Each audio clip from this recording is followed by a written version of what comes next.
আসসালামু আলাইকুম। যারা দেখছেন এবং শুনছেন সকলকে আন্তরিক শুভেচ্ছা। আমি নূর আহমেদ দিদার, একজন আয়কর আইনজীবী এবং ভ্যাট কনসালটেন্ট।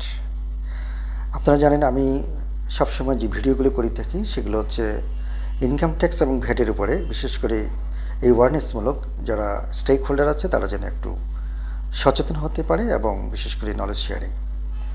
যাই হোক, আজকের যথাযথ আমার আলোচনার বিষয় হচ্ছে ভ্যাটের উপরে, যে আপনি আমাদের যে মূল্য সংযোজন কর এবং সম্পর্ক শুল্ক আইন 2012 অনুসারে আপনি ভ্যাট রেজিস্টার্ড হওয়ার জন্য যোগ্য কিনা, অর্থাৎ আপনি ভ্যাট রেজিস্ট্রেশনের আওতার মধ্যে আছেন কিনা, এই বিষয়টা নিয়ে আজকে আলোচনা করব। তো আলোচনার শুরুতেই আমি বলবো, আপনারা জানেন বাংলাদেশ সরকার যে ভ্যাট রেজিস্টার্ড সংখ্যা বাড়ানোর জন্য অথবা ভ্যাটের নেটওয়ার্ক বাড়ানোর জন্য একটা পদক্ষেপ নিচ্ছেন, এবং সেই পদক্ষেপে যারা ভ্যাট রেজিস্টার্ড এখনও হননি তাদেরকে অবশ্যই নিয়ে কোনো না কোনোভাবে ভ্যাট রেজিস্টার্ড হতেই হবে। তো তার আগেই যদি আপনি ভ্যাট রেজিস্ট্রেশন নেওয়ার যোগ্য কিনা সেই বিষয়টি আপনাকে একটু জানার প্রয়োজন আছে। তা আমি আজকে সে বিষয়টা আলোচনা করছি। তা আমরা ভ্যাট রেজিস্ট্রেশনের শুরুতেই বলবো যে আপনার আসলে যেই অর্থনৈতিক কার্যক্রমগুলো আপনি করছেন, আপনি যে ব্যবসাটা পরিচালনা করছেন, সেই ব্যবসাটা পরিচালনা করার ক্ষেত্রে প্রথমত আসবে যে আমরা চিন্তা করি যে টার্নওভার, আপনার সেল কত, আপনার বিক্রয় কত, আপনার যে অ্যানুয়াল সেলস সেটা কত। সেই আপনার অ্যানুয়াল সেলটা যে আপনার হিস্টোরিক্যাল সেলস হোক অথবা আপনার এস্টিমেটেড সেলস হোক, যে ইয়ারলি বা অ্যানুয়ালি যে সেলসটা হবে সেটা কত। আপনারা জানেন আমাদের বর্তমান আইন অনুসারে এখন 50 লক্ষ টাকা হলেই কিন্তু বিক্রয় যদি 50 লক্ষ টাকা হয় ইয়ারলি অ্যানুয়ালি, আপনাকে অবশ্যই 50 লক্ষ টাকার কারণে আপনাকে ভ্যাট রেজিস্ট্রেশন নিতে হবে। যেটা আমরা এই 2025 জানুয়ারির 9 তারিখের আগে ছিল 3 কোটি টাকা পর্যন্ত, যেটা সরকার এখন এই নেটওয়ার্কটা বাড়ানোর জন্য এখন এটাকে আরও কমিয়ে ফেলেছে। অর্থাৎ এখন যদি শুধুমাত্র 50 লক্ষ টাকা যদি আপনার সেল হয় অ্যানুয়ালি, তাহলে আপনাকে অবশ্যই ভ্যাট রেজিস্ট্রেশন নিতে হবে।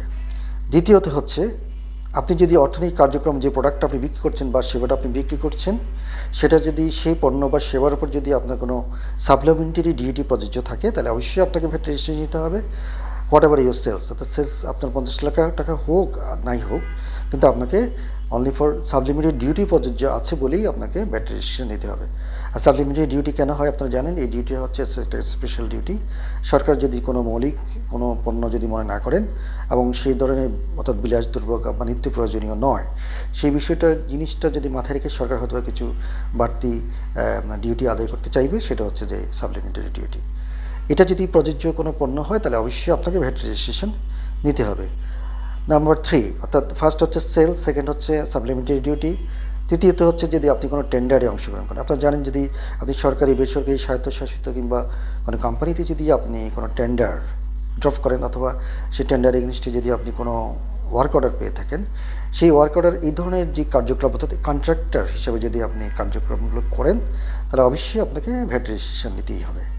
এটাগুলো তৃতীয়ত। চতুর্থ হচ্ছে যদি আপনার ব্যবসার ক্রাইটেরিয়াতে যদি আমদানি রপ্তানি হয়, অর্থাৎ আপনি ইম্পোর্ট অথবা এক্সপোর্ট করবেন, যে কোনো ক্রাইটেরিয়া হলেই কিন্তু আপনাকে ভ্যাট রেজিস্ট্রেশন দিতে হবে।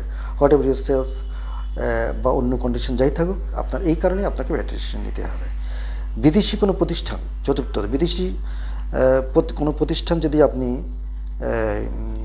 নিয়োজিত প্রতিষ্ঠানে যদি আপনি কোনো লিয়াজ অফিস করেন, এখানে ব্রাঞ্চ অফিস করেন অথবা প্রজেক্ট অফিস করেন, সেক্ষেত্রে অবশ্যই আপনাকে ভ্যাট রেজিস্ট্রেশন নিতে হবে।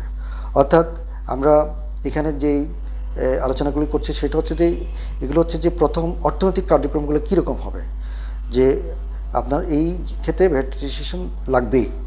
সেলস হোক অথবা আপনার যদি সাপ্লিমেন্টারি ডিউটি সম্পন্ন হোক, অথবা টেন্ডারে যদি অংশগ্রহণ করেন, অথবা আমদানি রপ্তানি ব্যবসা করেন, অথবা যদি আপনি কোনো বিদেশি কোনো সংস্থার এখানে লিয়াজো অফিস কিংবা আপনার যে প্রজেক্ট অফিস অথবা কোনো ব্রাঞ্চ অফিস করেন, তাহলে কিন্তু আপনাকে ভ্যাট রেজিস্ট্রেশন নিতে হবে। ষষ্ঠত যেটা হচ্ছে যে আপনি যদি কোনো ভ্যাট কনসালটেন্ট অথবা কোনো ভ্যাট এজেন্ট হয়ে থাকেন লাইসেন্সধারী, তাহলে অবশ্যই আপনাকে ভ্যাট রেজিস্ট্রেশন নিতে হবে। আপনার এনবিআর থেকে যদি আপনি লাইসেন্সপ্রাপ্ত হন, তাহলে অবশ্যই as a consultant or VAT agent আপনাকে ভ্যাট রেজিস্ট্রেশন নিতে হবে। এটি হলো আমাদের নর্মাল যে মানে স্ট্যান্ডার্ড ফর ভ্যাট রেজিস্ট্রেশন। এটা যে কোনো একটা হলেই কিন্তু আপনাকে ভ্যাট রেজিস্ট্রেশন নিতে হবে।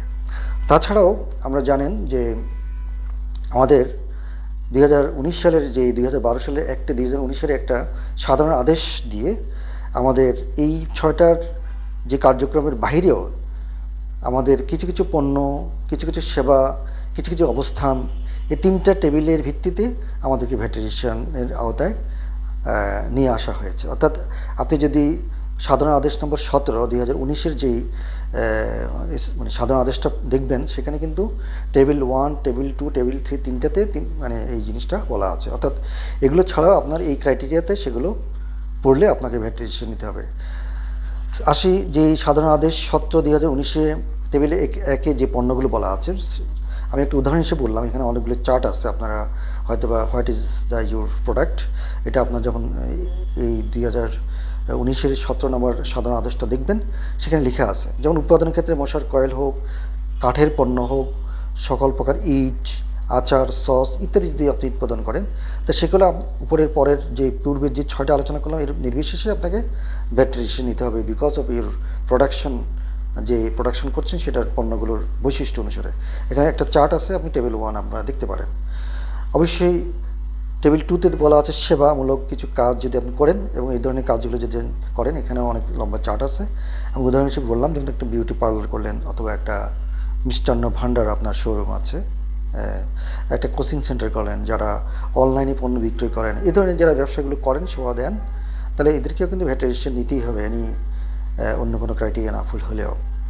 এছাড়া টেবিল 3-তে আরেকটা উল্লেখযোগ্য ব্যাপার হচ্ছে যে অবস্থান ভেদে, অর্থাৎ আপনি কোন লোকেশনে ব্যবসাটা করছেন, ইট ইজ ভেরি ইম্পর্টেন্ট। আপনি যদি ওই লোকেশনে ব্যবসা করেন, তাহলে আপনাকে কিন্তু ভ্যাট রেজিস্টার্ড হতে হবে।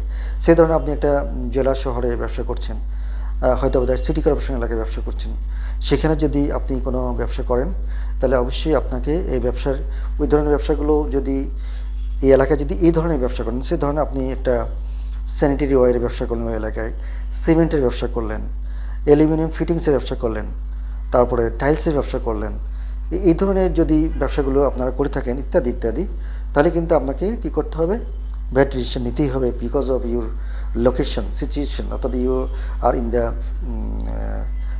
Headquarter of the district or city corporation area. তারপরে এখানে যদি আবার এই অবস্থানে যদি আপনার কোনো সুপার শপ হয়, অথবা যদি কোনো শপিং মল হয়, তাহলেও কিন্তু আপনাকে অবশ্যই ভ্যাট রেজিস্ট্রেশন নিতে হবে, because of your location. So এইটার আমাদের আমি খুব সিম্পলি বলতেছি, 6টা যেটা আলোচনা করেন, এর বাইরেও যে সাধারণ আদেশ 17-তে কিন্তু আপনি গেলেই আপনি নিজেই বুঝতে পারবেন যে আসলে am I registered for VAT, তাহলে আপনি সেখানে জানতে পারবেন যে আমি আসলে ভ্যাট রেজিস্ট্রেশন নিব কি না। তো সেক্ষেত্রে অবশ্যই আপনাদেরকে একটু সচেতন হলে আপনি আপনার রেজিস্ট্রেশনের আওতায় আছেন কিনা আপনি নিজে সিদ্ধান্ত নিতে পারবেন। তাছাড়া আপনার যখন ভ্যাট রেজিস্ট্রেশনের পরেও আপনাকে অবশ্যই ভ্যাটের আইন এবং বিধিগুলো আপনাকে জানতে হবে, জেনে আপনি যে মান্থলি ভিত্তিক, ইয়ারলি ভিত্তিক যে আইনি প্রসিডিউরগুলো সেগুলো মেনটেন করলে পরে অবশ্যই আপনি আইনের কোনো জটিলতার মধ্যে পড়বেন না, এবং সরকারকে সঠিকভাবে রাজস্ব দিবেন, এবং বিভিন্ন রকমের আইনি জটিলতা থেকেও আপনারা মুক্ত থাকতে পারবেন। আশা করি আপনারা আমার এই সংক্ষিপ্ত ভিডিওটা আমি আপনাদেরকে বুঝাতে পেরেছি, এবং যদি কোনো কনফিউশন থাকে অবশ্যই আপনারা প্রশ্ন করবেন। আর ভিডিওটা যদি আপনি মনে করেন যে জানার দরকার আছে বা সচেতন হওয়ার দরকার আছে, অবশ্যই শেয়ার দিবেন অথবা লাইক কমেন্টস করবেন। সবাইকে আন্তরিকভাবে ধন্যবাদ, সুস্থ থাকবেন। আসসালামু আলাইকুম।